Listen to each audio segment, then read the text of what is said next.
Assalamualaikum warahmatullahi wabarakatuh. Salam sejahtera untuk kita semua, salam budaya. Selamat bertemu kembali dengan saya di kanal Terminal Budaya. Sahabat-sahabat tercinta sebangsa dan setanah air, pada kesempatan ini izinkan saya untuk membacakan kumpulan tulisan saya yang berkaitan dengan dunia pewayangan yang pernah dimuat di media cetak saat itu. Dan saat ini saya abadikan di blog pribadi saya, sawali.info. Selamat mendengarkan.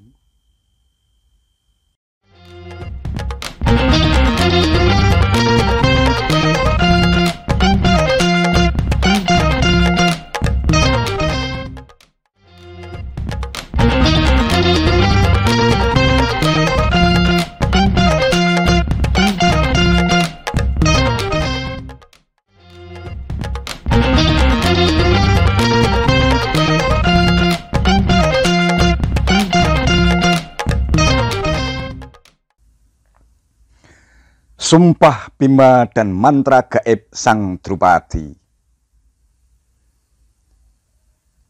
Skenario permainan dadu yang dirancang Sengkuni berjalan sempurna.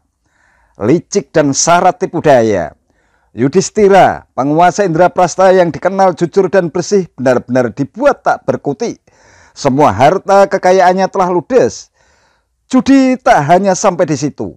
Sengkuni dan para Kurawa yang telah lama bernafsu untuk menaklukkan putra Dewi Kunti itu benar-benar merasa di atas angin. Mereka terus memasang perangkap licik di tengah meja judi yang panas dan menegangkan. Ruang judi jadi makin terasa sesak dan menegangkan. Tak hanya pejudi kelas kakap dari berbagai penjuru dunia pewayangan yang hadir, para elit penguasa, guru besar, dan penasihat spiritual juga tumpah di sana, termasuk Profesor Durna, Profesor Kerpo, Begawan Bisma, Widura, dan Sang Raja Destrorastro. Sebagian besar yang hadir sangat menyayangkan mengapa permainan dadu yang licik dan syarat tipu daya itu mesti terjadi.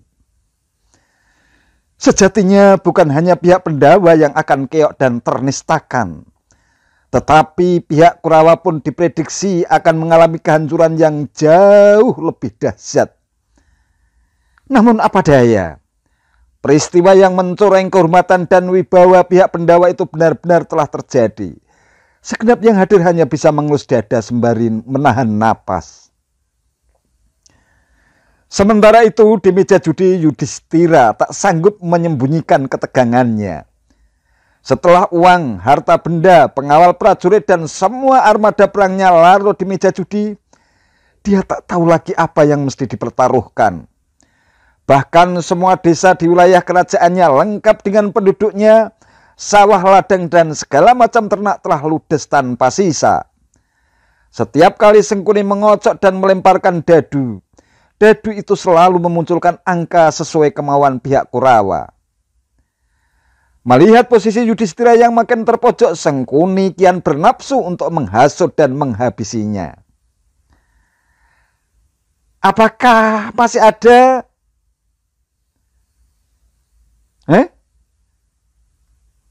Apakah masih ada harta benda lain yang bisa kamu pertaruhkan, Yudhis? Tanya Sengkuni dengan nada sinis. Duryudana dan para Kurawa yang tengah berkerumun di arena judi saling berpandangan. Lantas tertawa bersamaan bersambung-sambungan. Aku pertaruhkan Nakula, saudaraku yang tampan dan berkulit bersih. Ia adalah salah satu hartaku yang paling berharga. Jawab Yudhistira dengan keringat bercucuran di jidatnya yang licin. Kau tidak menyesal? Kami akan senang sekali jika berhasil memenangkan taruhan itu, saut Sengkuni sambil tertawa sinis. Maka permainan judi pun dilanjutkan. Namun ratusan pasang mata yang hadir kembali membelalak. Ketika dadu diputar, angka yang muncul persis seperti yang dikehendaki Sengkuni dan pihak Kurawa. Yudhistira kembali kalah untuk kesekian kalinya. Meski demikian dia tak berniat untuk menghentikan permainan yang syarat kelicikan itu. Semakin kalah, dia justru makin tenggelam dalam lubang perangkap kehancuran. Ini saudaraku yang lain, Sadewa. Ia seorang seniman yang punya pengetahuan mendalam tentang berbagai macam seni. Aku tahu, sebenarnya aku tidak boleh mempertaruhkan dia. Tetapi, ayo, kita teruskan permainan. Sergah Yudhistira. Baiklah, kita teruskan permainan dan lihat aku menang, sahut Sengkuni sambil memutar mata Dadu. Ekor mata liciknya kembali menjilat-jilat wajah Yudhistira yang tegang dan kalap. Sengkuni kembali memenangkan pertaruhan. Lantaran khawatir kalau Yudhistira memutuskan untuk berhenti bermain, Sengkuni kembali memancingnya. Bima dan Arjuna adalah saudara-saudara kandungmu. Kalian terlahir dari satu ibu. Kau tidak akan mempertaruhkan mereka, bukan? Mendengar kata-kata itu, Yudhistira tersinggung. Ia tidak mau dikatakan tega mempertaruhkan saudara-saudara tirinya dan lebih menyayangi saudara-saudaranya sekandung. Ia tidak sanggup menahan perasaan dan gelegak emosinya. Engkau sengaja hendak memecah belah kami. Engkau mengadu domba kami. Engkau yang selalu hidup dikuasai nafsu setan tak akan bisa mengerti bagaimana hidup kami yang sebenarnya, sahut Yudhistira dengan wajah cemas. Aku akan pertaruhkan Arjuna, pahlawan yang selalu menang di medan pertempuran. Mari kita teruskan permainan.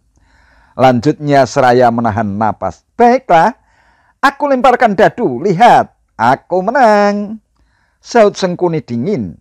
Yudhistira kalah lagi. Arjuna diambil oleh pihak Kurawa. Kekalahan terus-menerus membuat Yudhistira kian gelap mata. Tanpa disadarinya ia semakin tenggelam dalam tipu daya Sengkuni.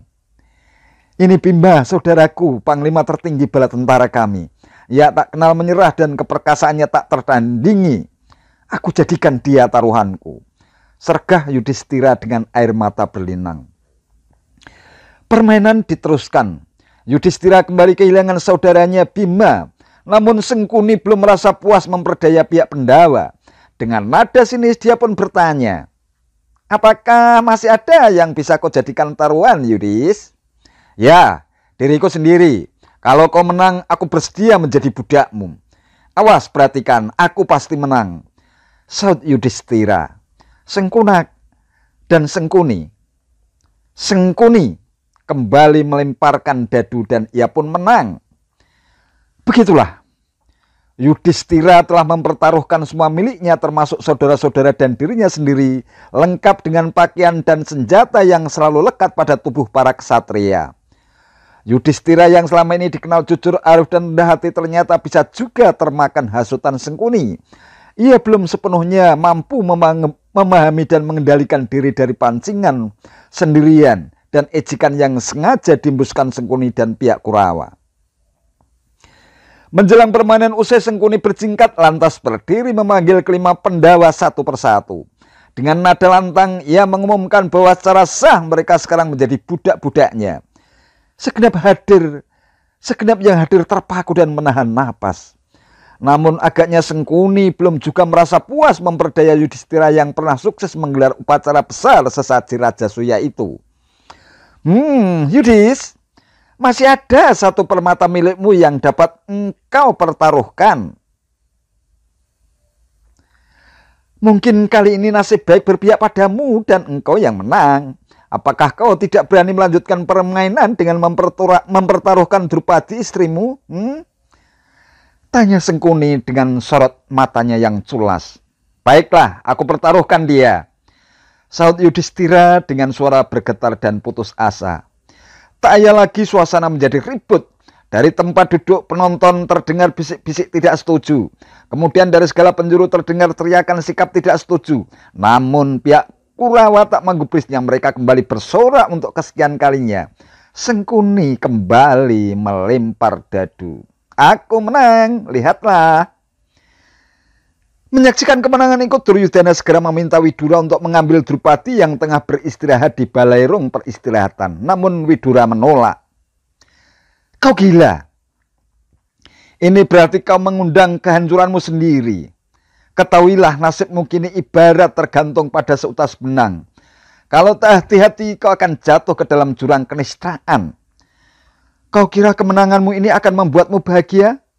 Dengar, Sekarang kau sedang mabuk dalam lautan kemenangan yang akan menenggelamkan dirimu, kata Widura. Tak lama kemudian Widura menatap Yudhistira lantas berkata, Yudhistira, kau tidak berhak mempertaruhkan Drupadi, sebab dirimu sendiri tidak bebas lagi. Dirimu sudah kau pertaruhkan. Kau telah kehilangan kebebasan dan segala hakmu. Tapi aku melihat keruntuhan Kurawa semakin dekat karena mengabaikan nasihat dan petunjuk para guru, kawan, dan pendukung mereka. Aku yakin putra-putra Dhritarashtra kini sedang menuju ke lembah neraka. Duryudana murka mendengar kata-kata Widura, namun ia tidak peduli dan segera memerintahkan supir pribadinya untuk segera menjemput Drupadi. Drupadi menolak. Dengan sorot mata penuh amarah, Duryudana meminta Dursasana untuk memaksa dan menyeret Drupadi ke hadapannya. Dursasana yang pongah dan berhati busuk dengan senang hati melakukannya. Drupadi tentu saja memberontak. Perasaannya benar-benar sedih, kalut, dan benci. Kemanapun ia bersembunyi, Dursasana selalu mengejarnya. Ketika Drupadi gagal berkelit, Dursasana berhasil mencengkam rambut perempuan jelita itu lantas menyeretnya ke ruang judi. Dengan tubuh lunglai, Drupadi melontarkan kata-kata yang menyayat nurani kepada hadirin, terutama kepada mereka yang selama ini dikenal arif dan bijak. Bagaimana mungkin tuan-tuan membiarkan diriku dijadikan taruhan oleh orang yang telah kalah berjudi? Bukankah para penjudi adalah manusia-manusia jahat yang ahli tipu menipu? Karena suamiku sudah menjadi budak gara-gara kalah berjudi, ia bukan manusia bebas lagi dan karena itu ia tak berhak mempertaruhkan diriku. Kata Drupadi dengan linangan air mata membanjiri kedua belah pipinya yang kusut. Jika kalian memang mencintai dan menghormati kaum ibu yang telah melahirkan dan menyusui kalian, jika penghargaan terhadap istri atau saudara perempuan atau putri kalian benar-benar tulus, jika kalian memang percaya kepada Yang Maha Agung, jangan biarkan aku dihina seperti ini. Penghinaan ini lebih kejam daripada kematian. Lanjutnya. Mendengar kata-kata Drupadi yang tajam menyayat nurani dan linangan air matanya yang terus bercucuran, sebagian besar penonton menundukkan kepala karena malu dan sedih. Bima tak bisa menahan diri lagi, dadanya sesak, seakan hendak meledak. Dengan suara menggelegar dan dengan nada pahit ia berkata kepada Yudhistira, penjudi kawakan yang paling bejat pun tidak akan mempertaruhkan perempuan kotor yang mereka pelihara. Tetapi lihatlah dirimu yang mengaku sebagai manusia berbudi luhur. Engkau ternyata lebih buruk daripada mereka. Engkau biarkan putri Raja Drupada permaisurimu dihina oleh manusia-manusia kurang ajar ini. Aku tak dapat membiarkan tindakan tak susila ini tanpa bertindak. Saudaraku Sadewa, ambilkan api, akan kubakar tangan manusia-manusia yang merencanakan permainan dadu licik ini. Arjuna bangkit, menahan Bima dengan kata-kata penuh kesabaran.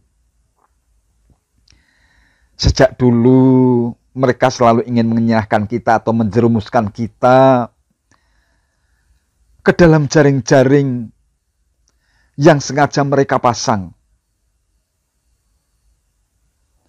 Jaring-jaring kejahatan agar kita terseret ikut berbuat jahat.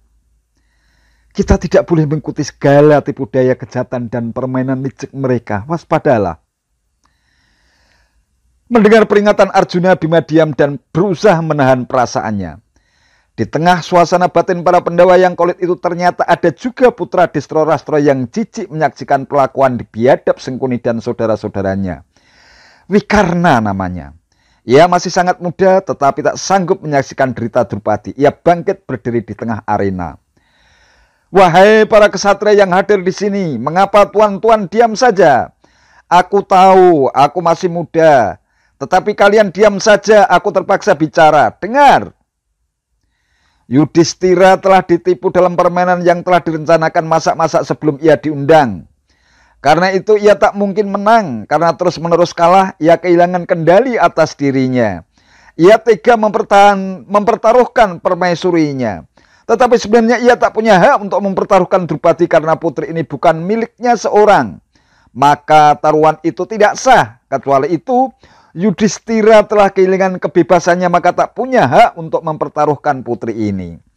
Ada lagi alasan yang memberatkan bahwa permainan ini tidak sah. Sengkunilah yang mengusulkan Drupadi dijadikan taruhan. Ini bertentangan dengan aturan permainan. Siapapun yang bermain dadu tidak berhak meminta taruhan tertentu kepada lawannya. Kalau kita pertimbangkan hal-hal tersebut, kita harus mengakui bahwa Drupadi telah dipertaruhkan dengan tidak sah. Inilah pendapatku, kata Wikarna tenang. Sebagian besar hadirin terhenyak menyimak kata-kata Wikarna yang tajam dan syarat nyali itu.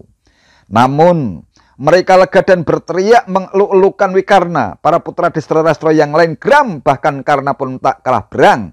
Hei Wikarna, engkau lupa bahwa banyak yang lebih tua darimu hadir di ruangan ini. Lancang benar engkau, berani mempertanyakan aturan-aturan. Engkau masih bocah. Kelancanganmu melukai keluargamu yang telah melahirkan dan membesarkan engkau. Kau ibarat nyala api yang membakar ranting dan akhirnya memusnahkan pohonnya. Kau ibarat seekor burung yang merusak sarangnya sendiri. Sejak semula ketika Yudhistira masih bebas, ia telah mempertaruhkan semua miliknya dan tentu saja itu termasuk Drupadi. Karena itu sekarang Drupadi menjadi milik Sengkuni. Hari ini tak perlu diperdebatkan.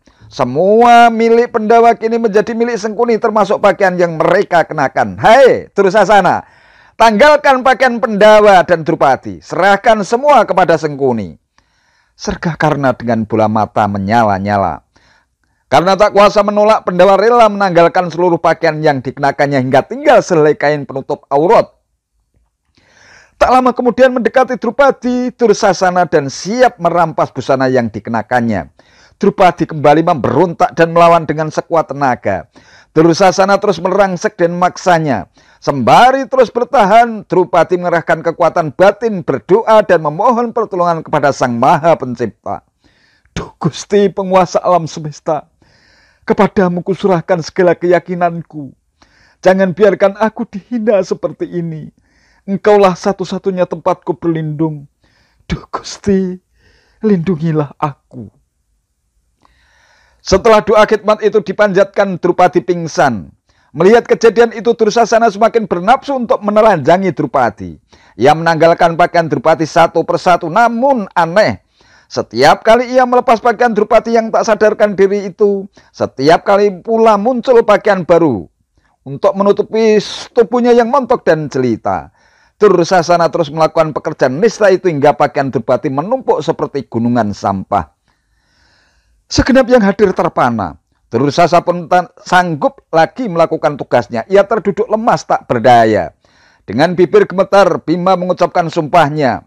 Semoga aku tidak diterima oleh nenek moyangku di surga sebelum aku remukkan dada Dursasana yang penuh dosa. Dan aku hisap darah manusia yang telah menodai keluhuran bangsa Bharata. Katanya dengan gigi gemeleduk sembari menahan amarah. Tak lama kemudian terdengarlah lolongan anjing dan serigala, ringkian unta, gajah, kuda dan keledai serta kicauan burung mendendangkan senandung duka di seluruh penjuru negeri. Bisa jadi fenomena alam itu merupakan pertanda akan datangnya malapetaka yang amat mengerikan entah kapan. Raja Distrirastra sadar keturunannya akan mengalami kehancuran. Dengan berani ia mengambil keputusan untuk berdamai dengan Pandawa. Ia memanggil Drupadi dan Yudhistira. Ia berkata kepada Yudhistira, engkau tidak bersalah. Karena itu engkau bukanlah musuh kami. Maafkan Duryudana demi keagungan budimu dan buanglah kenangan pahit ini dari ingatanmu. Ambil kembali kerajaanmu, kekayaanmu dan semua milikmu. Engkau kubebaskan dan perintahlah kerajaanmu hingga rakyatmu makmur sejahtera. Kembalilah kalian ke Indraprasta. Pandawa pun meninggalkan ruang terkutuk itu. Hadirin bingung dan terpaku melihat keajaiban yang tak masuk akal. Pandawa dilepaskan dari malapetaka yang mengerikan dalam tempo yang amat singkat. Setelah Yudhistira dan saudara-saudaranya pergi, di dalam ruangan terjadi perdebatan sengit. Atas hasutan Dursasana dan Sengkuni, Duryudana memaki-maki ayahnya yang telah mengacaukan rencana mereka. Mereka lalu mengutip petuah Brihaspati yang mengatakan bahwa melakukan tipu muslihat untuk menghancurkan musuh bebuyutan adalah tindakan benar. Ia menggambarkan kebebasan dan kekuatan Pandawa akan membahayakan mereka jika dibiarkan tumbuh. Kata mereka, satu-satunya cara untuk mengalahkan Pandawa yang sakti dan perkasa adalah dengan tipu muslihat dan mengambil keuntungan sebesar-besarnya dari tipu muslihat itu untuk melumpuhkan kebanggaan dan kehormatan mereka. Untuk itu, semboyan yang paling tepat adalah tidak seorang kesatria pun akan menolak undangan bermain dadu. Mengetahui betapa besar cinta ayahnya kepada dirinya, Duryudana meminta persetujuan Destro-Rastro untuk mengundang Yudhistira bermain dadu sekali lagi. Dengan berat hati karena merasa mendapat firasat buruk, Destro-Rastro memberikan persetujuan. Segera Duryudana mengirim utusan untuk menyusul Yudhistira yang belum sampai ke Indraprastha. Utusan itu membawa undangan pribadi Raja Destro-Rastro. Setelah menerima undangan itu, Yudhistira berkata, "Memang benar. Kebaikan dan kejahatan sudah tersurat dan tak dapat dihindari. Kalau kita harus main lagi, kita akan main. Demikian jawabanku. Ajakan bermain dadu demi kehormatan tak dapat ditolak. Aku harus menerimanya." Yudhistira kembali ke Hastinapura dan bersiap-siap untuk bermain dadu lagi melawan Sengkuni. Setiap orang yang berpikiran baik dan berpendirian halus yang hadir dalam pertemuan itu sebenarnya tidak menyetujui permainan itu. Agaknya Yudhistira telah ditakdirkan untuk menjadi umpan yang dapat meringankan beban dunia dari segala macam kejahatan. Sebelum judi dimulai, taruhan ditentukan. Barang siapa kalah dalam permainan ini, ia dan saudara-saudaranya harus menjalani hidup dalam pengasingan dan pembuangan di hutan rimba selama 12 tahun. Pada tahun ke-13, ia harus hidup menyamar selama setahun penuh. Kalau pada tahun ke-13 ada yang mengenali mereka, mereka harus dibuang ke pengasingan selama 12 tahun lagi. Walhasil, Sengkuni pun kembali berhasil memperdaya Yudhistira melalui tipu muslihat dan siasat liciknya. Yudhistira kalah. Sesuai dengan aturan main, Pandawa harus menjalani hidup dalam pembuangan di hutan rimba. Sebagian hadirin yang masih memiliki nurani dan senantiasa memburu nilai kejujuran dan kemuliaan hidup tak sanggup menyaksikan kekalahan Pandawa. Namun, mereka tak mampu berbuat apa-apa.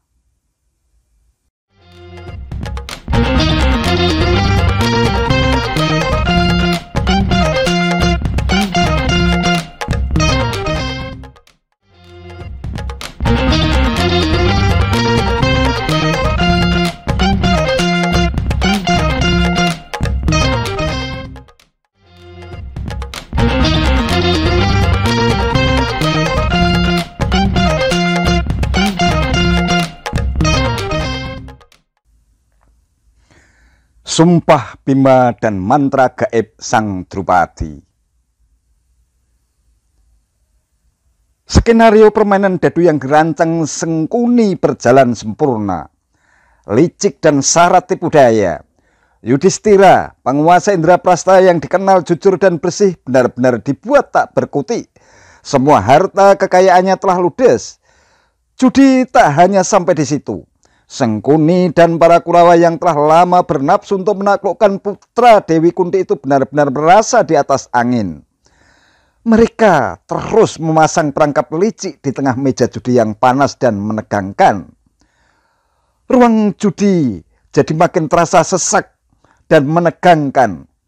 Tak hanya pejudi kelas kakap dari berbagai penjuru dunia pewayangan yang hadir, para elit penguasa, guru besar, dan penasihat spiritual juga tumpah di sana, termasuk Profesor Durna, Profesor Kerpo, Begawan Bisma, Widura, dan Sang Raja Destro-Rastro. Sebagian besar yang hadir sangat menyayangkan mengapa permainan dadu yang licik dan syarat tipu daya itu mesti terjadi. Sejatinya bukan hanya pihak Pandawa yang akan keok dan ternistakan, tetapi pihak Kurawa pun diprediksi akan mengalami kehancuran yang jauh lebih dahsyat. Namun apa daya, peristiwa yang mencoreng kehormatan dan wibawa pihak Pandawa itu benar-benar telah terjadi. Segenap yang hadir hanya bisa mengelus dada sembari menahan napas. Sementara itu di meja judi Yudhistira tak sanggup menyembunyikan ketegangannya. Setelah uang, harta benda, pengawal prajurit, dan semua armada perangnya larut di meja judi, dia tak tahu lagi apa yang mesti dipertaruhkan. Bahkan semua desa di wilayah kerajaannya lengkap dengan penduduknya, sawah, ladang, dan segala macam ternak telah ludes tanpa sisa. Setiap kali Sengkuni mengocok dan melemparkan dadu, dadu itu selalu memunculkan angka sesuai kemauan pihak Kurawa. Melihat posisi Yudhistira yang makin terpojok, Sengkuni kian bernafsu untuk menghasut dan menghabisinya. Apakah masih ada?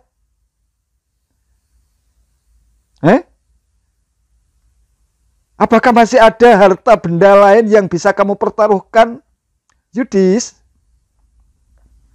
Tanya Sengkuni dengan nada sinis.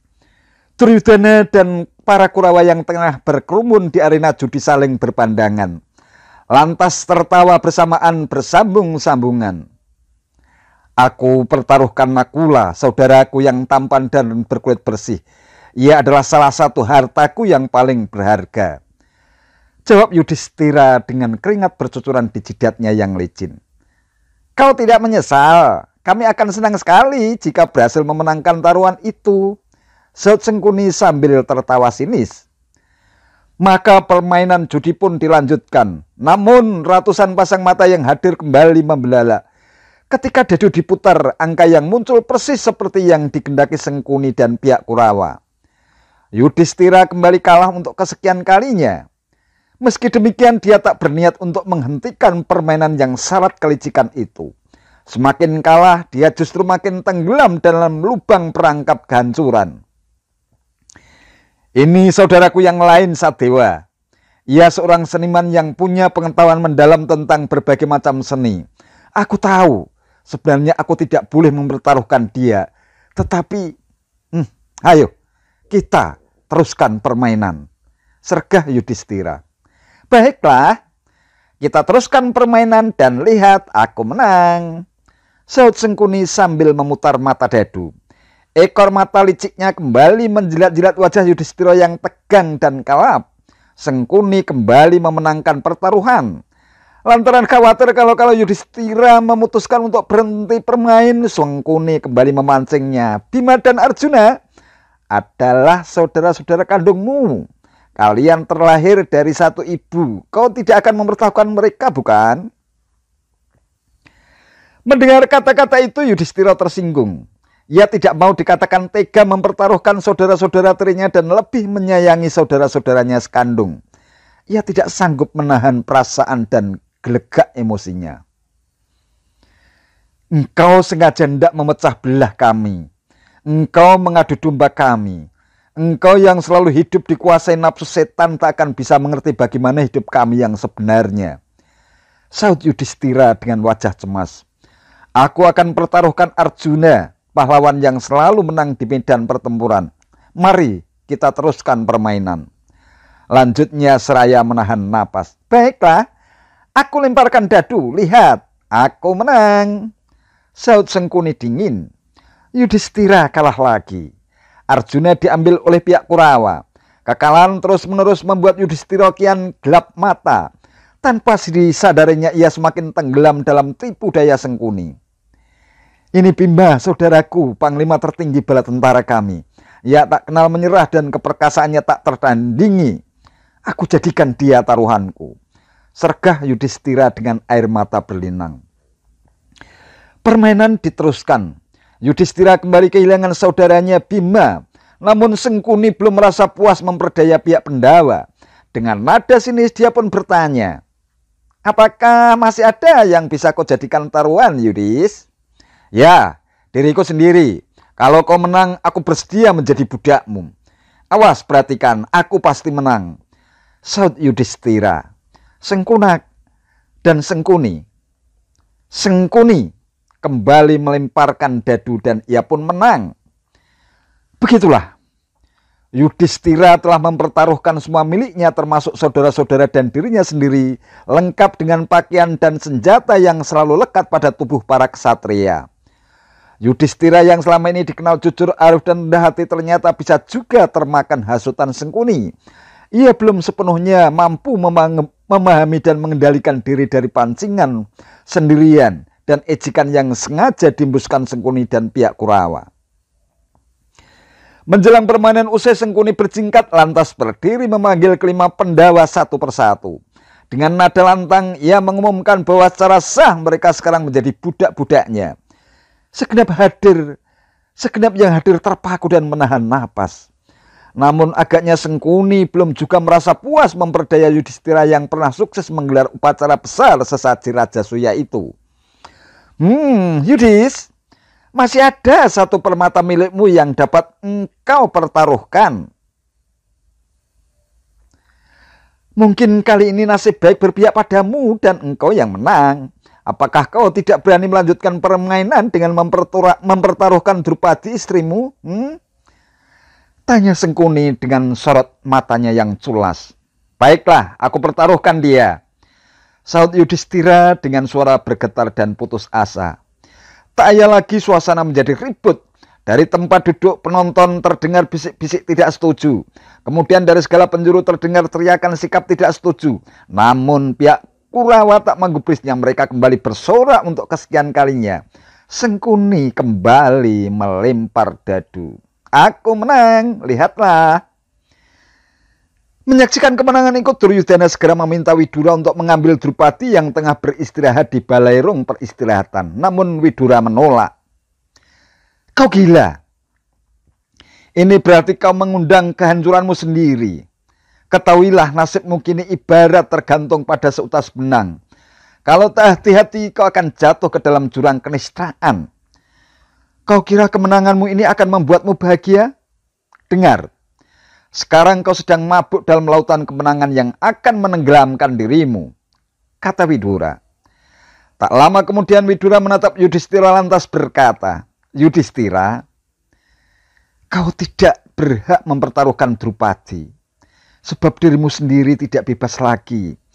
Dirimu sudah kau pertaruhkan, kau telah kehilangan kebebasan dan segala hakmu. Tapi aku melihat keruntuhan Kurawa semakin dekat karena mengabaikan nasihat dan petunjuk para guru, kawan, dan pendukung mereka. Aku yakin putra-putra Dhritarashtra kini sedang menuju ke lembah neraka. Duryudana murka mendengar kata-kata Widura, namun ia tak peduli dan segera memerintahkan supir pribadinya untuk segera menjemput Drupadi. Drupadi menolak. Dengan sorot mata penuh amarah, Duryudana meminta Dursasana untuk memaksa dan menyeret Drupadi ke hadapannya. Dursasana yang pongah dan berhati busuk dengan senang hati melakukannya. Drupadi tentu saja memberontak. Perasaannya benar-benar sedih, kalut, dan benci. Kemanapun ia bersembunyi, Dursasana selalu mengejarnya. Ketika Drupadi gagal berkelit, Dursasana berhasil mencengkam rambut perempuan jelita itu lantas menyeretnya ke ruang judi. Dengan tubuh lunglai, Drupadi melontarkan kata-kata yang menyayat nurani kepada hadirin, terutama kepada mereka yang selama ini dikenal arif dan bijak. Bagaimana mungkin tuan-tuan membiarkan diriku dijadikan taruhan oleh orang yang telah kalah berjudi? Bukankah para penjudi adalah manusia-manusia jahat yang ahli tipu menipu? Karena suamiku sudah menjadi budak gara-gara kalah berjudi, ia bukan manusia bebas lagi dan karena itu ia tak berhak mempertaruhkan diriku. Kata Drupadi dengan linangan air mata membanjiri kedua belah pipinya yang kusut.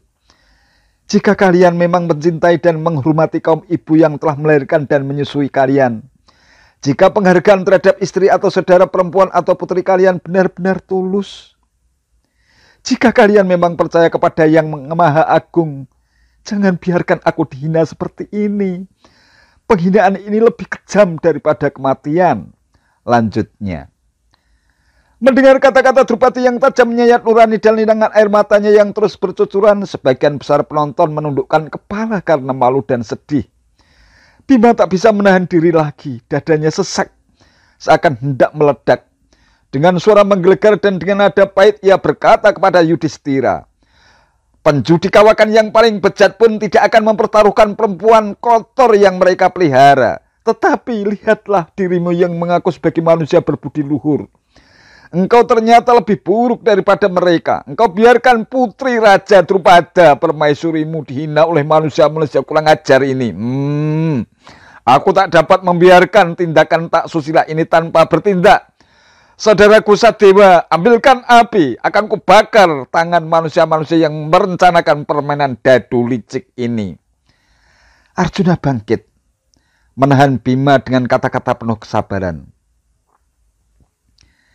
Sejak dulu mereka selalu ingin mengenyahkan kita atau menjerumuskan kita ke dalam jaring-jaring yang sengaja mereka pasang. Jaring-jaring kejahatan agar kita terseret ikut berbuat jahat. Kita tidak boleh mengikuti segala tipu daya kejahatan dan permainan licik mereka. Waspadalah. Mendengar peringatan Arjuna, Bima diam dan berusaha menahan perasaannya. Di tengah suasana batin para Pandawa yang kolit itu ternyata ada juga putra Distro-Rastro yang jijik menyaksikan perlakuan di biadab Sengkuni dan saudara-saudaranya. Wikarna namanya. Ia masih sangat muda tetapi tak sanggup menyaksikan derita Drupadi. Ia bangkit berdiri di tengah arena. Wahai para kesatria yang hadir di sini, mengapa tuan-tuan diam saja? Aku tahu, aku masih muda. Tetapi kalian diam saja, aku terpaksa bicara. Dengar. Yudhistira telah ditipu dalam permainan yang telah direncanakan masak-masak sebelum ia diundang. Karena itu ia tak mungkin menang. Karena terus-menerus kalah, ia kehilangan kendali atas dirinya. Ia tega mempertaruhkan permaisurinya. Tetapi sebenarnya ia tak punya hak untuk mempertaruhkan Drupadi karena putri ini bukan miliknya seorang.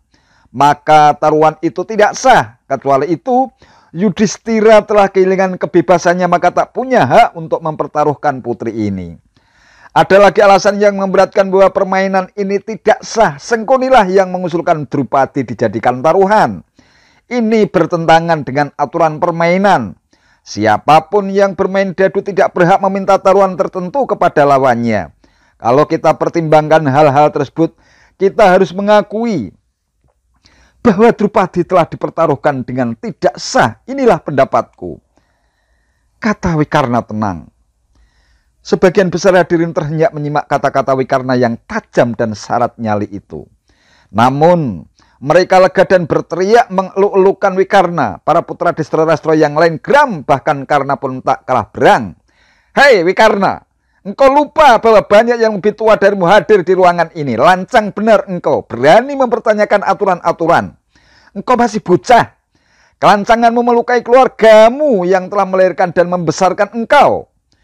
Kau ibarat nyala api yang membakar ranting dan akhirnya memusnahkan pohonnya. Kau ibarat seekor burung yang merusak sarangnya sendiri. Sejak semula ketika Yudhistira masih bebas, ia telah mempertaruhkan semua miliknya dan tentu saja itu termasuk Drupadi. Karena itu sekarang Drupadi menjadi milik Sengkuni. Hari ini tak perlu diperdebatkan. Semua milik Pandawa kini menjadi milik Sengkuni termasuk pakaian yang mereka kenakan. Hai Dursasana, tanggalkan pakaian Pandawa dan Drupadi. Serahkan semua kepada Sengkuni. Sergah Karna dengan bola mata menyala-nyala. Karena tak kuasa menolak, Pandawa rela menanggalkan seluruh pakaian yang dikenakannya hingga tinggal sehelai kain penutup aurat. Tak lama kemudian mendekati Drupadi, Dursasana dan siap merampas busana yang dikenakannya. Drupadi kembali memberontak dan melawan dengan sekuat tenaga. Dursasana terus merangsek dan memaksanya. Sembari terus bertahan, Drupadi mengerahkan kekuatan batin, berdoa dan memohon pertolongan kepada Sang Maha Pencipta. Duh Gusti penguasa alam semesta, kepadamu kuserahkan segala keyakinanku. Jangan biarkan aku dihina seperti ini. Engkaulah satu-satunya tempatku berlindung. Duh Gusti, lindungilah aku. Setelah doa khidmat itu dipanjatkan, Drupadi pingsan. Melihat kejadian itu, Dursasana semakin bernafsu untuk menelanjangi Drupadi. Ia menanggalkan pakaian Drupadi satu persatu, namun aneh. Setiap kali ia melepas pakaian Drupadi yang tak sadarkan diri itu, setiap kali pula muncul pakaian baru untuk menutupi tubuhnya yang montok dan jelita. Dursasana terus melakukan pekerjaan nista itu hingga pakaian Drupadi menumpuk seperti gunungan sampah. Segenap yang hadir terpana. Dursasana pun tak sanggup lagi melakukan tugasnya. Ia terduduk lemas tak berdaya. Dengan bibir gemetar, Bima mengucapkan sumpahnya. Semoga aku tidak diterima oleh nenek moyangku di surga sebelum aku remukkan dada Dursasana yang penuh dosa. Dan aku hisap darah manusia yang telah menodai keluhuran bangsa Bharata. Katanya dengan gigi gemeleduk sembari menahan amarah. Tak lama kemudian terdengarlah lolongan anjing dan serigala, ringkian unta, gajah, kuda dan keledai serta kicauan burung mendendangkan senandung duka di seluruh penjuru negeri. Bisa jadi fenomena alam itu merupakan pertanda akan datangnya malapetaka yang amat mengerikan entah kapan. Raja Destrarastra sadar keturunannya akan mengalami kehancuran. Dengan berani ia mengambil keputusan untuk berdamai dengan Pendawa. Ia memanggil Drupadi dan Yudhistira. Ia berkata kepada Yudhistira, "Engkau tidak bersalah. Karena itu engkau bukanlah musuh kami. Maafkan Duryudana demi keagungan budimu dan buanglah kenangan pahit ini dari ingatanmu. Ambil kembali kerajaanmu, kekayaanmu dan semua milikmu. Engkau kubebaskan dan perintahlah kerajaanmu hingga rakyatmu makmur sejahtera. Kembalilah kalian ke Indraprasta." Pendawa pun meninggalkan ruang terkutuk itu. Hadirin bingung dan terpaku melihat keajaiban yang tak masuk akal. Pendawa dilepaskan dari malapetaka yang mengerikan dalam tempo yang amat singkat. Setelah Yudhistira dan saudara-saudaranya pergi, di dalam ruangan terjadi perdebatan sengit. Atas hasutan Dursasana dan Sengkuni, Duryudana memaki-maki ayahnya yang telah mengacaukan rencana mereka.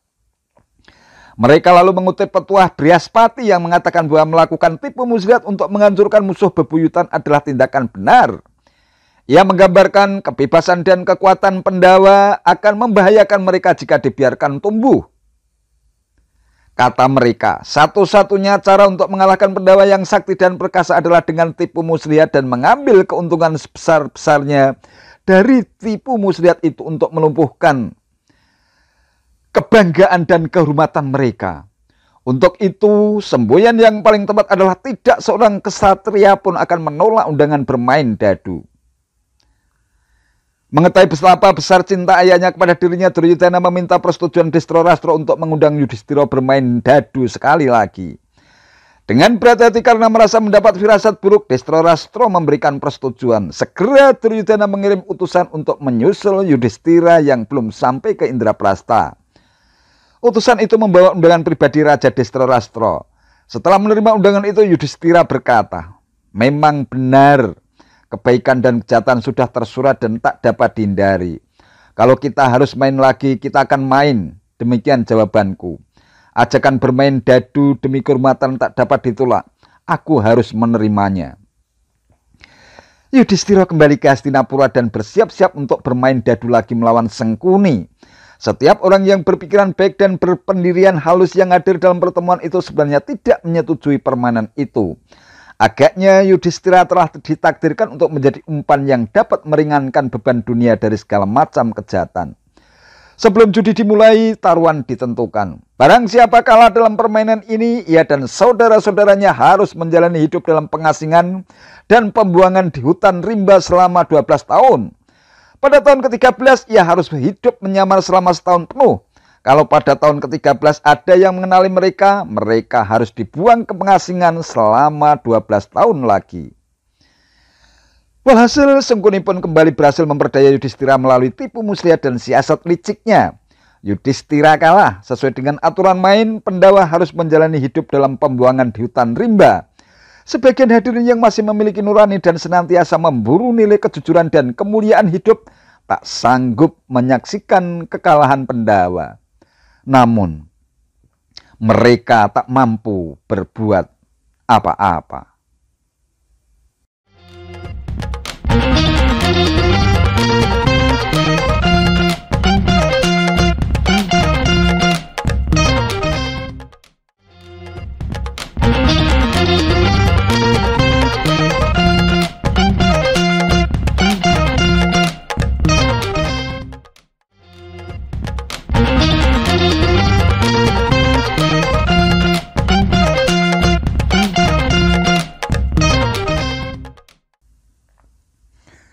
Sumpah Bima dan mantra gaib Sang Drupadi. Skenario permainan dadu yang dirancang Sengkuni berjalan sempurna. Licik dan syarat tipu daya. Yudhistira, penguasa Indraprasta yang dikenal jujur dan bersih, benar-benar dibuat tak berkutik. Semua harta kekayaannya telah ludes. Judi tak hanya sampai di situ. Sengkuni dan para Kurawa yang telah lama bernafsu untuk menaklukkan putra Dewi Kunti itu benar-benar merasa di atas angin. Mereka terus memasang perangkap licik di tengah meja judi yang panas dan menegangkan. Ruang judi jadi makin terasa sesak dan menegangkan. Tak hanya pejudi kelas kakap dari berbagai penjuru dunia pewayangan yang hadir, para elit penguasa, guru besar, dan penasihat spiritual juga tumpah di sana, termasuk Profesor Durna, Profesor Kerpo, Begawan Bisma, Widura, dan Sang Raja Destrorastro. Sebagian besar yang hadir sangat menyayangkan mengapa permainan dadu yang licik dan sara tipu daya itu mesti terjadi. Sejatinya bukan hanya pihak Pendawa yang akan keok dan ternistakan, tetapi pihak Kurawa pun diprediksi akan mengalami kehancuran yang jauh lebih dahsyat. Namun apa daya, peristiwa yang mencoreng kehormatan dan wibawa pihak Pendawa itu benar-benar telah terjadi. Segenap yang hadir hanya bisa mengelus dada sembari menahan napas. Sementara itu di meja judi Yudhistira tak sanggup menyembunyikan ketegangannya. Setelah uang, harta benda, pengawal prajurit dan semua armada perangnya larut di meja judi, dia tak tahu lagi apa yang mesti dipertaruhkan. Bahkan semua desa di wilayah kerajaannya lengkap dengan penduduknya, sawah, ladang, dan segala macam ternak telah ludes tanpa sisa. Setiap kali Sengkuni mengocok dan melemparkan dadu, dadu itu selalu memunculkan angka sesuai kemauan pihak Kurawa. Melihat posisi Yudhistira yang makin terpojok, Sengkuni kian bernafsu untuk menghasut dan menghabisinya. Apakah masih ada?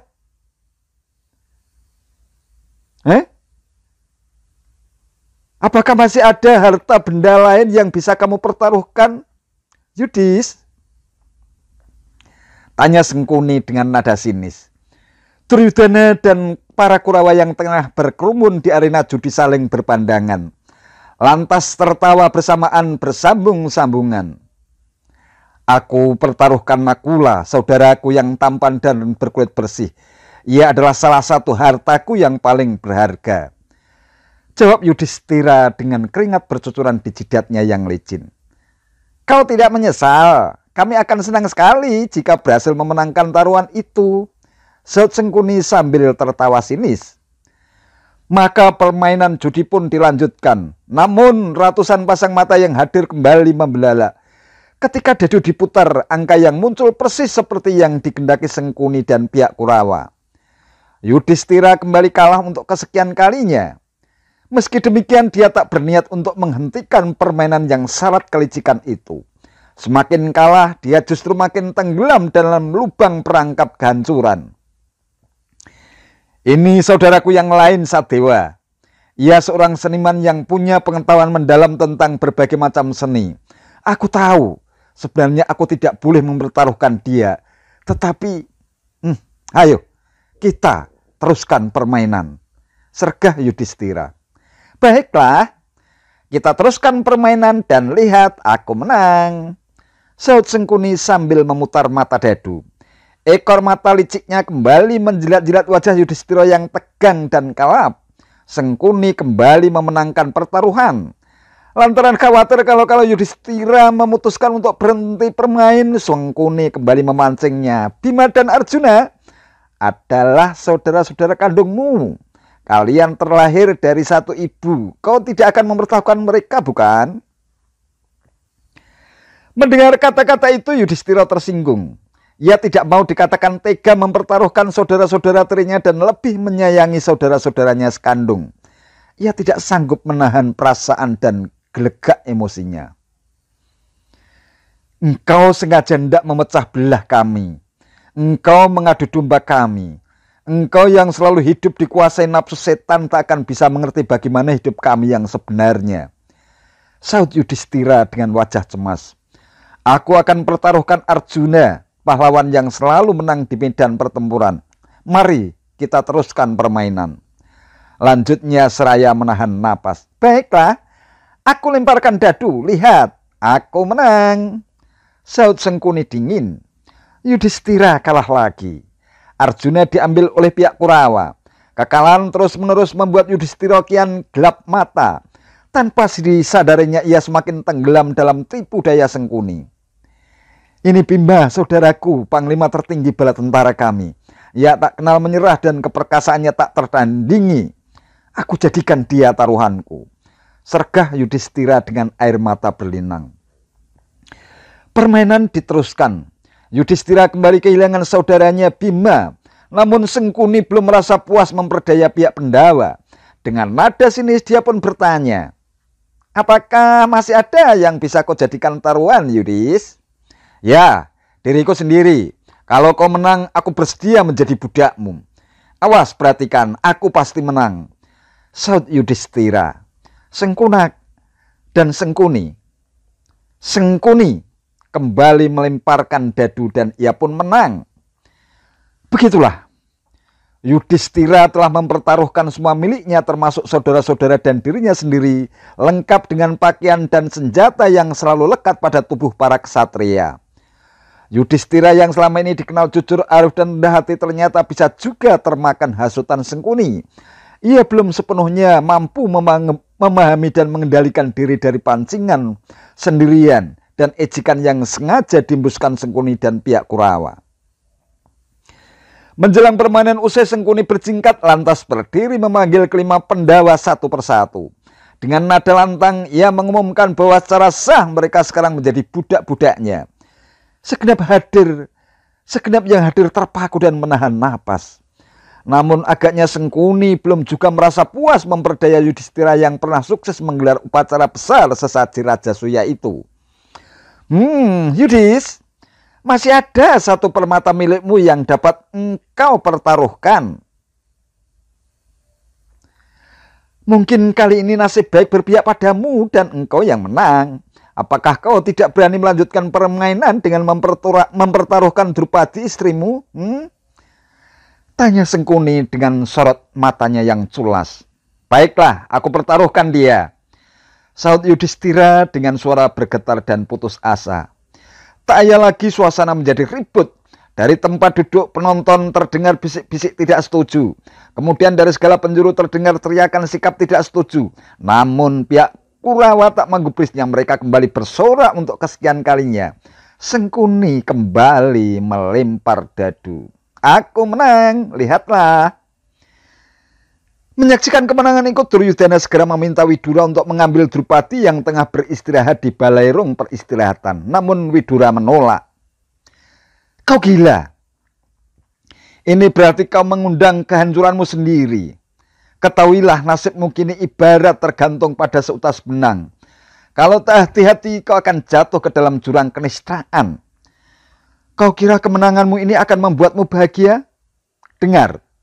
Sekarang kau sedang mabuk dalam lautan kemenangan yang akan menenggelamkan dirimu, kata Widura. Tak lama kemudian Widura menatap Yudhistira lantas berkata, Yudhistira, kau tidak berhak mempertaruhkan Drupadi, sebab dirimu sendiri tidak bebas lagi. Dirimu sudah kau pertaruhkan, kau telah kehilangan kebebasan dan segala hakmu. Tapi aku melihat keruntuhan Kurawa semakin dekat. Karena mengabaikan nasihat dan petunjuk para guru, kawan, dan pendukung mereka, aku yakin putra-putra Dhritarashtra kini sedang menuju ke lembah neraka. Duryudana murka mendengar kata-kata Widura, namun ia tak peduli dan segera memerintahkan supir pribadinya untuk segera menjemput Drupadi. Drupadi menolak. Dengan sorot mata penuh amarah, Duryudana meminta Dursasana untuk memaksa dan menyeret Drupadi ke hadapannya. Dursasana yang pongah dan berhati busuk dengan senang hati melakukannya. Drupadi tentu saja memberontak. Perasaannya benar-benar sedih, kalut dan benci. Kemanapun ia bersembunyi, Dursasana selalu mengejarnya. Ketika Drupadi gagal berkelit, Dursasana berhasil mencengkam rambut perempuan jelita itu lantas menyeretnya ke ruang judi.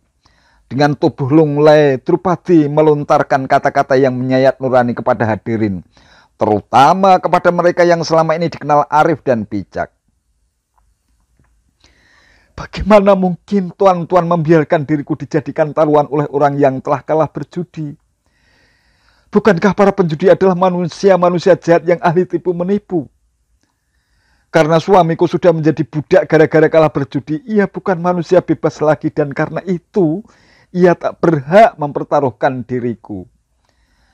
Kata Drupadi dengan linangan air mata membanjiri kedua belah pipinya yang kusut. Jika kalian memang mencintai dan menghormati kaum ibu yang telah melahirkan dan menyusui kalian, jika penghargaan terhadap istri atau saudara perempuan atau putri kalian benar-benar tulus, jika kalian memang percaya kepada Yang Maha Agung, jangan biarkan aku dihina seperti ini. Penghinaan ini lebih kejam daripada kematian. Lanjutnya. Mendengar kata-kata Drupadi yang tajam menyayat nurani dan linangan air matanya yang terus bercucuran, sebagian besar penonton menundukkan kepala karena malu dan sedih. Bima tak bisa menahan diri lagi, dadanya sesak, seakan hendak meledak.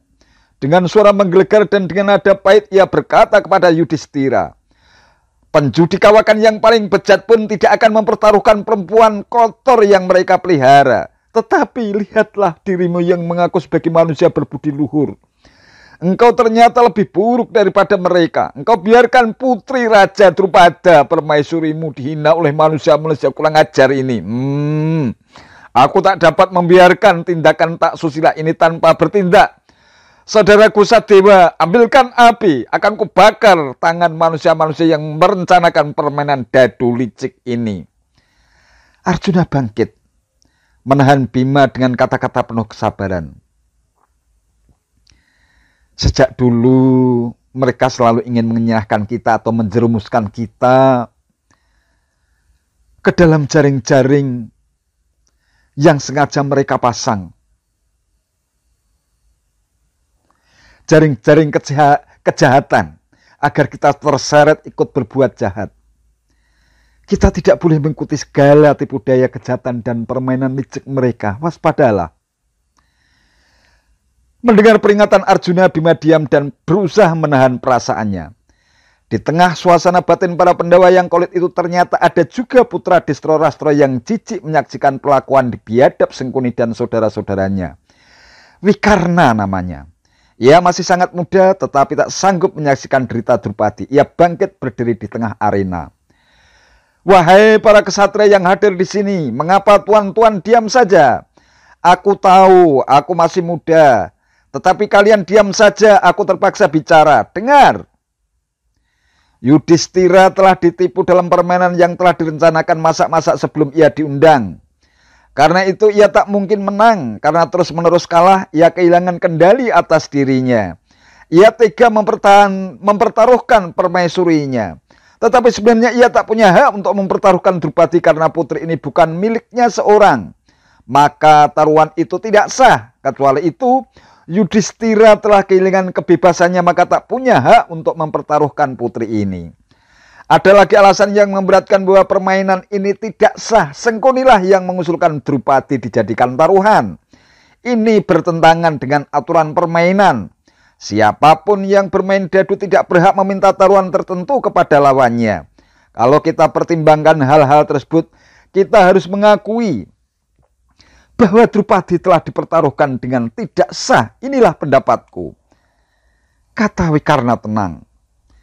Sebagian besar hadirin terhenyak menyimak kata-kata Wikarna yang tajam dan syarat nyali itu. Namun mereka lega dan berteriak mengeluk-elukan Wikarna. Para putra Dhritarashtra yang lain geram, bahkan Karna pun tak kalah berang. Hei Wikarna, engkau lupa bahwa banyak yang lebih tua darimu hadir di ruangan ini. Lancang benar engkau, berani mempertanyakan aturan-aturan. Engkau masih bocah.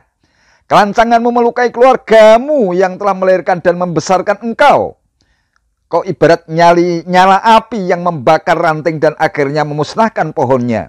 Kau ibarat seekor burung yang merusak sarangnya sendiri. Sejak semula ketika Yudhistira masih bebas, ia telah mempertaruhkan semua miliknya dan tentu saja itu termasuk Drupadi. Karena itu sekarang Drupadi menjadi milik Sengkuni.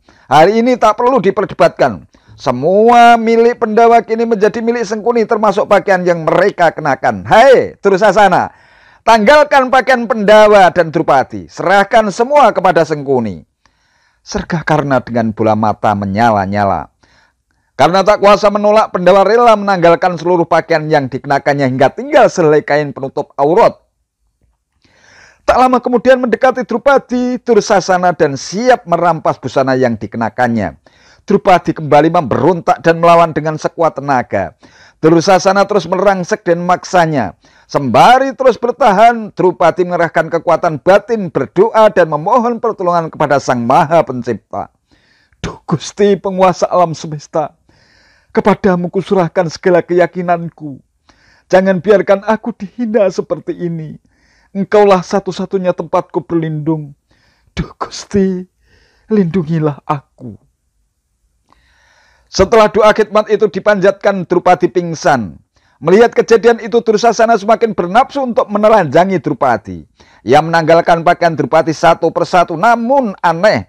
Setiap kali ia melepas pakaian Drupadi yang tak sadarkan diri itu, setiap kali pula muncul pakaian baru untuk menutupi tubuhnya yang montok dan jelita. Dursasana terus melakukan pekerjaan nista itu hingga pakaian Drupadi menumpuk seperti gunungan sampah. Segenap yang hadir terpana. Dursasana pun sanggup lagi melakukan tugasnya. Ia terduduk lemas tak berdaya. Dengan bibir gemetar, Bima mengucapkan sumpahnya. Semoga aku tidak diterima oleh nenek moyangku di surga sebelum aku remukkan dada Dursasana yang penuh dosa.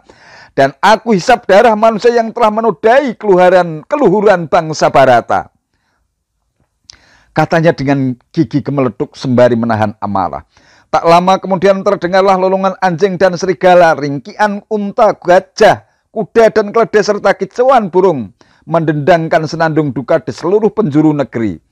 Bisa jadi fenomena alam itu merupakan pertanda akan datangnya malapetaka yang amat mengerikan entah kapan.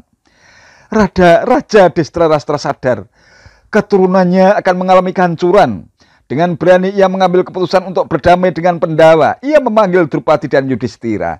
Ia berkata kepada Yudhistira, engkau tidak bersalah. Karena itu engkau bukanlah musuh kami.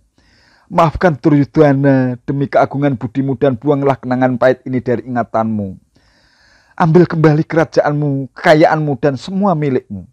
Engkau kubebaskan dan perintahlah kerajaanmu hingga rakyatmu makmur sejahtera. Kembalilah kalian ke Indraprasta. Pendawa pun meninggalkan ruang terkutuk itu. Hadirin bingung dan terpaku melihat keajaiban yang tak masuk akal. Pendawa dilepaskan dari malapetaka yang mengerikan dalam tempo yang amat singkat. Setelah Yudhistira dan saudara-saudaranya pergi, di dalam ruangan terjadi perdebatan sengit. Atas hasutan Dursasana dan Sengkuni, Duryudana memaki-maki ayahnya yang telah mengacaukan rencana mereka. Mereka lalu mengutip petuah Brihaspati yang mengatakan bahwa melakukan tipu muslihat untuk menghancurkan musuh bebuyutan adalah tindakan benar. Ia menggambarkan kebebasan dan kekuatan Pendawa akan membahayakan mereka jika dibiarkan tumbuh. Kata mereka, satu-satunya cara untuk mengalahkan Pendawa yang sakti dan perkasa adalah dengan tipu muslihat dan mengambil keuntungan sebesar-besarnya dari tipu muslihat itu untuk melumpuhkan kebanggaan dan kehormatan mereka. Untuk itu, semboyan yang paling tepat adalah tidak seorang kesatria pun akan menolak undangan bermain dadu. Mengetahui betapa besar cinta ayahnya kepada dirinya, Duryudana meminta persetujuan Destrorastra untuk mengundang Yudhistira bermain dadu sekali lagi. Dengan berat hati karena merasa mendapat firasat buruk, Destrorastra memberikan persetujuan. Segera Duryudana mengirim utusan untuk menyusul Yudhistira yang belum sampai ke Indraprasta. Utusan itu membawa undangan pribadi Raja Destrorastra. Setelah menerima undangan itu, Yudhistira berkata, memang benar, kebaikan dan kejahatan sudah tersurat dan tak dapat dihindari. Kalau kita harus main lagi, kita akan main. Demikian jawabanku.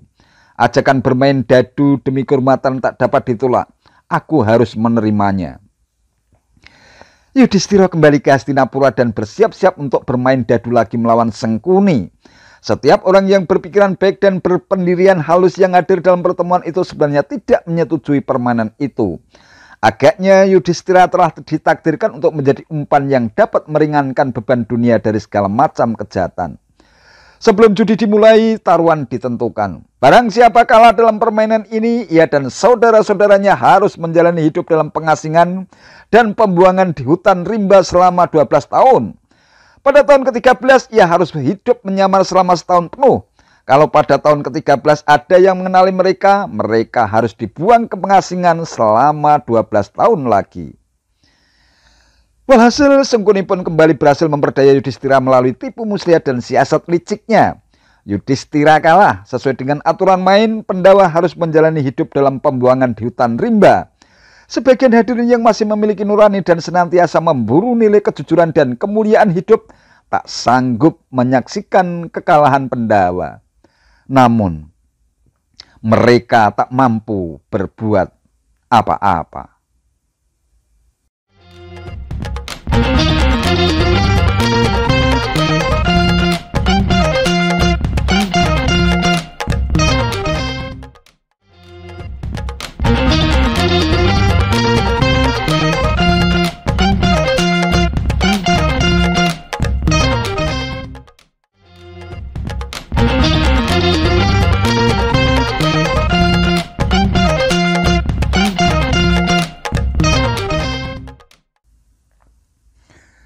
Sumpah Bima dan mantra gaib Sang Drupadi. Skenario permainan dadu yang dirancang Sengkuni berjalan sempurna. Licik dan syarat tipu daya. Yudhistira, penguasa Indraprastha yang dikenal jujur dan bersih, benar-benar dibuat tak berkutik. Semua harta kekayaannya telah ludes. Judi tak hanya sampai di situ. Sengkuni dan para Kurawa yang telah lama bernafsu untuk menaklukkan putra Dewi Kunti itu benar-benar merasa di atas angin. Mereka terus memasang perangkap licik di tengah meja judi yang panas dan menegangkan. Ruang judi jadi makin terasa sesak dan menegangkan. Tak hanya pejudi kelas kakap dari berbagai penjuru dunia pewayangan yang hadir, para elit penguasa, guru besar, dan penasihat spiritual juga tumpah di sana, termasuk Profesor Durna, Profesor Kerpo, Begawan Bisma, Widura, dan Sang Raja Destrorastro. Sebagian besar yang hadir sangat menyayangkan mengapa permainan dadu yang licik dan syarat tipu daya itu mesti terjadi. Sejatinya bukan hanya pihak Pandawa yang akan keok dan ternistakan, tetapi pihak Kurawa pun diprediksi akan mengalami kehancuran yang jauh lebih dahsyat. Namun apa daya, peristiwa yang mencoreng kehormatan dan wibawa pihak Pandawa itu benar-benar telah terjadi. Segenap yang hadir hanya bisa mengelus dada sembari menahan napas. Sementara itu di meja judi Yudhistira tak sanggup menyembunyikan ketegangannya. Setelah uang, harta benda, pengawal prajurit, dan semua armada perangnya larut di meja judi, dia tak tahu lagi apa yang mesti dipertaruhkan. Bahkan semua desa di wilayah kerajaannya lengkap dengan penduduknya, sawah ladang dan segala macam ternak telah ludes tanpa sisa. Setiap kali Sengkuni mengocok dan melemparkan dadu, dadu itu selalu memunculkan angka sesuai kemauan pihak Kurawa. Melihat posisi Yudhistira yang makin terpojok, Sengkuni kian bernafsu untuk menghasut dan menghabisinya. Apakah masih ada?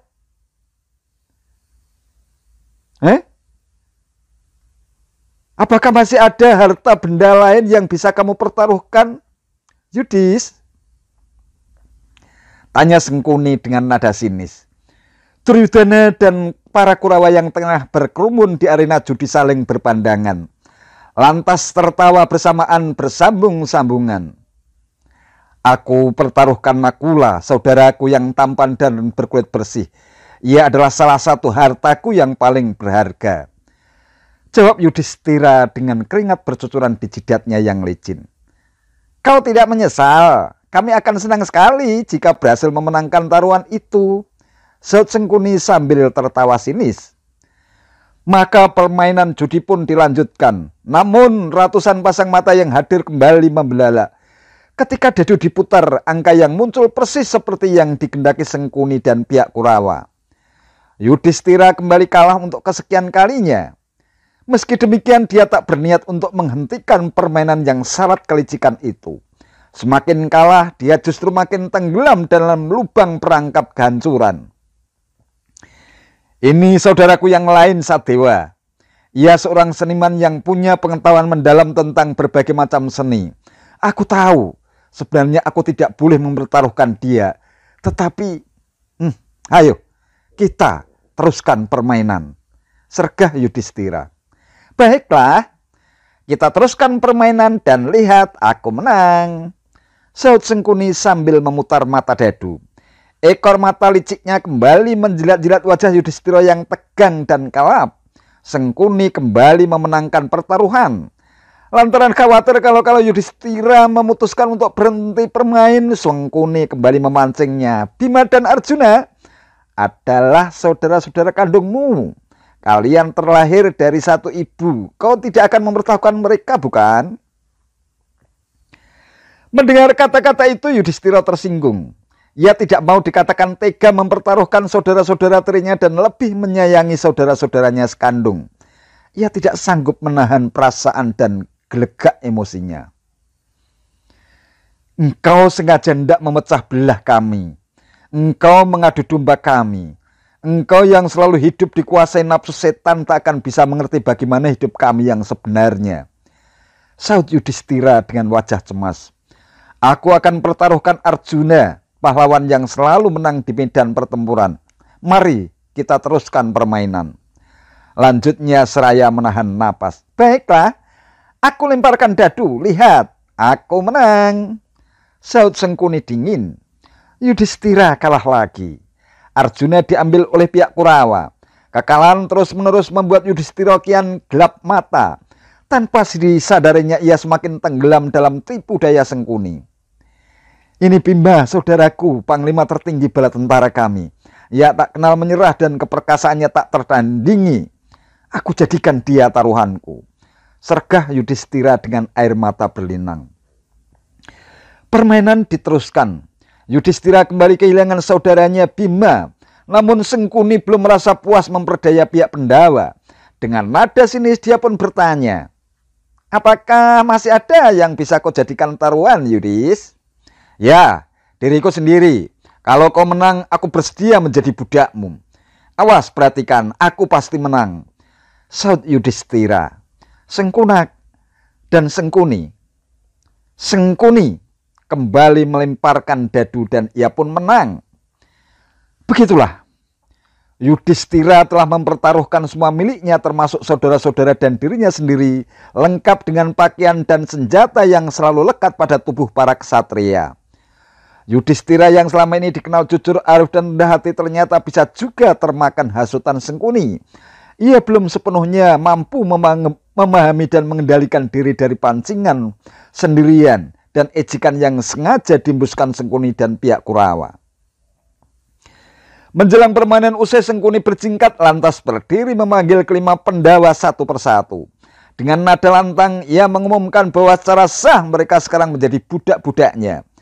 Segenap yang hadir terpaku dan menahan napas. Namun agaknya Sengkuni belum juga merasa puas memperdaya Yudhistira yang pernah sukses menggelar upacara besar sesaji Rajasuya itu. Yudhis, masih ada satu permata milikmu yang dapat engkau pertaruhkan. Mungkin kali ini nasib baik berpihak padamu dan engkau yang menang. Apakah kau tidak berani melanjutkan permainan dengan mempertaruhkan Drupadi istrimu?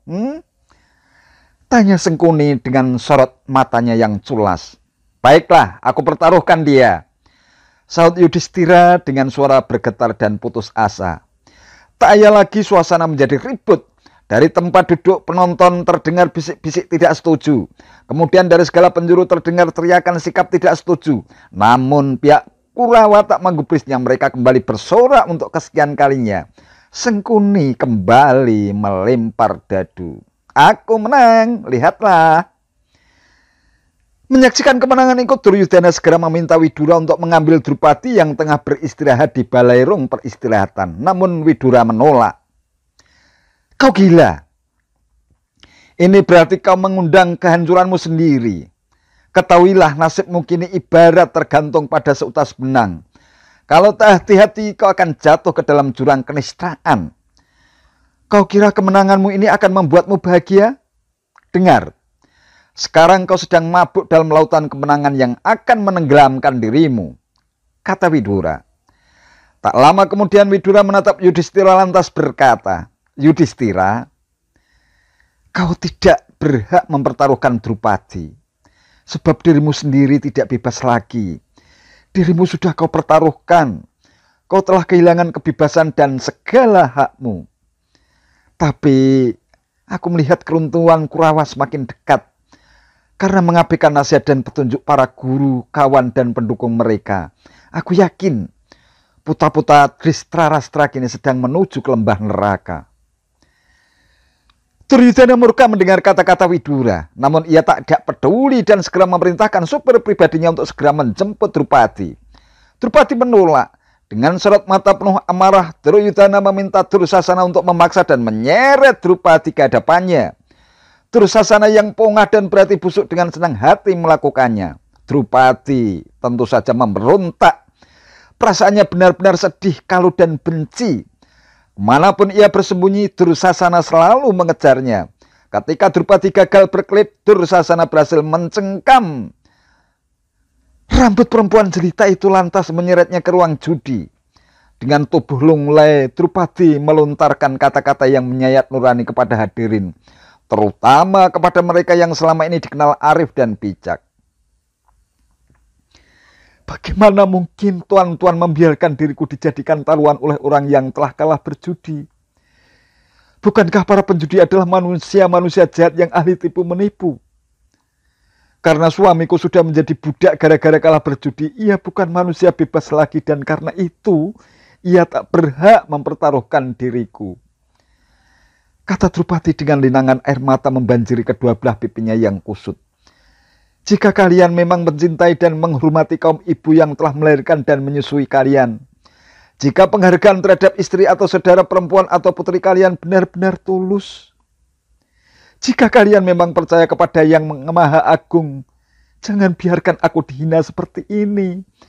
Penghinaan ini lebih kejam daripada kematian. Lanjutnya. Mendengar kata-kata Drupadi yang tajam menyayat nurani dan linangan air matanya yang terus bercucuran, sebagian besar penonton menundukkan kepala karena malu dan sedih. Bima tak bisa menahan diri lagi, dadanya sesak, seakan hendak meledak. Dengan suara menggelegar dan dengan nada pahit ia berkata kepada Yudhistira, penjudi kawakan yang paling bejat pun tidak akan mempertaruhkan perempuan kotor yang mereka pelihara. Tetapi lihatlah dirimu yang mengaku sebagai manusia berbudi luhur. Engkau ternyata lebih buruk daripada mereka. Engkau biarkan putri Raja Drupada permaisurimu dihina oleh manusia-manusia kurang ajar ini. Aku tak dapat membiarkan tindakan tak susila ini tanpa bertindak. Saudaraku Sadewa, ambilkan api, akan kubakar tangan manusia-manusia yang merencanakan permainan dadu licik ini.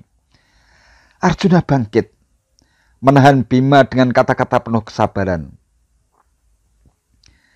Sejak dulu mereka selalu ingin mengenyahkan kita atau menjerumuskan kita ke dalam jaring-jaring yang sengaja mereka pasang.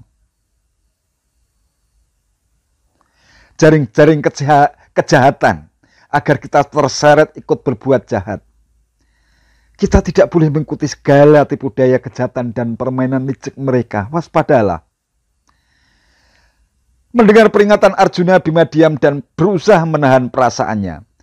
Di tengah suasana batin para pendawa yang kolit itu ternyata ada juga putra Dhritarashtra yang jijik menyaksikan perlakuan di biadab Sengkuni dan saudara-saudaranya. Wikarna namanya. Ia masih sangat muda tetapi tak sanggup menyaksikan derita Drupadi. Ia bangkit berdiri di tengah arena. Wahai para kesatria yang hadir di sini, mengapa tuan-tuan diam saja? Aku tahu, aku masih muda. Tetapi kalian diam saja, aku terpaksa bicara. Dengar. Yudhistira telah ditipu dalam permainan yang telah direncanakan masak-masak sebelum ia diundang. Karena itu ia tak mungkin menang. Karena terus-menerus kalah, ia kehilangan kendali atas dirinya. Ia tega mempertaruhkan permaisurinya. Tetapi sebenarnya ia tak punya hak untuk mempertaruhkan Drupadi karena putri ini bukan miliknya seorang. Maka taruhan itu tidak sah. Kecuali itu, Yudhistira telah kehilangan kebebasannya maka tak punya hak untuk mempertaruhkan putri ini. Ada lagi alasan yang memberatkan bahwa permainan ini tidak sah. Sengkunilah yang mengusulkan Drupadi dijadikan taruhan. Ini bertentangan dengan aturan permainan.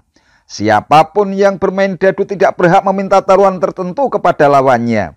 Kalau kita pertimbangkan hal-hal tersebut, kita harus mengakui bahwa Drupadi telah dipertaruhkan dengan tidak sah. Inilah pendapatku, kata Wikarna tenang. Sebagian besar hadirin terhenyak menyimak kata-kata Wikarna yang tajam dan syarat nyali itu. Namun, mereka lega dan berteriak mengeluk-elukan Wikarna. Para putra Distarastra yang lain geram, bahkan Karna pun tak kalah berang. Hei Wikarna, engkau lupa bahwa banyak yang lebih tua darimu hadir di ruangan ini. Lancang benar engkau, berani mempertanyakan aturan-aturan. Engkau masih bocah. Kelancanganmu melukai keluargamu yang telah melahirkan dan membesarkan engkau. Kau ibarat nyala api yang membakar ranting dan akhirnya memusnahkan pohonnya. Kau ibarat seekor burung yang merusak sarangnya sendiri. Sejak semula ketika Yudhistira masih bebas, ia telah mempertaruhkan semua miliknya dan tentu saja itu termasuk Drupadi. Karena itu sekarang Drupadi menjadi milik Sengkuni. Hari ini tak perlu diperdebatkan.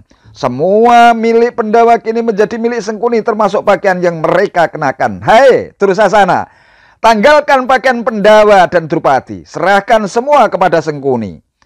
Sergah Karna dengan bola mata menyala-nyala. Karena tak kuasa menolak, Pendawa rela menanggalkan seluruh pakaian yang dikenakannya hingga tinggal sehelai kain penutup aurat. Tak lama kemudian mendekati Drupadi, Dursasana dan siap merampas busana yang dikenakannya. Drupadi kembali memberontak dan melawan dengan sekuat tenaga. Dursasana terus merangsek dan memaksanya. Sembari terus bertahan, Drupadi mengerahkan kekuatan batin, berdoa dan memohon pertolongan kepada Sang Maha Pencipta. Duh Gusti penguasa alam semesta, kepadamu kuserahkan segala keyakinanku.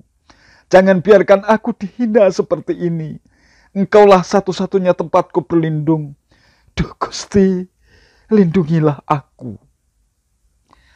Setelah doa khidmat itu dipanjatkan, Drupadi pingsan. Melihat kejadian itu, Dursasana semakin bernafsu untuk menelanjangi Drupadi. Ia menanggalkan pakaian Drupadi satu persatu, namun aneh. Setiap kali ia melepas pakaian Drupadi yang tak sadarkan diri itu, setiap kali pula muncul pakaian baru untuk menutupi tubuhnya yang montok dan jelita. Dursasana terus melakukan pekerjaan nista itu hingga pakaian Drupadi menumpuk seperti gunungan sampah. Segenap yang hadir terpana. Dursasana pun sanggup lagi melakukan tugasnya. Ia terduduk lemas tak berdaya. Dengan bibir gemetar, Bima mengucapkan sumpahnya. Semoga aku tidak diterima oleh nenek moyangku di surga sebelum aku remukkan dada Dursasana yang penuh dosa. Dan aku hisap darah manusia yang telah menodai keluhuran bangsa Barata. Katanya dengan gigi gemeleduk sembari menahan amarah. Tak lama kemudian terdengarlah lolongan anjing dan serigala, ringkian unta, gajah, kuda dan keledai serta kicauan burung mendendangkan senandung duka di seluruh penjuru negeri.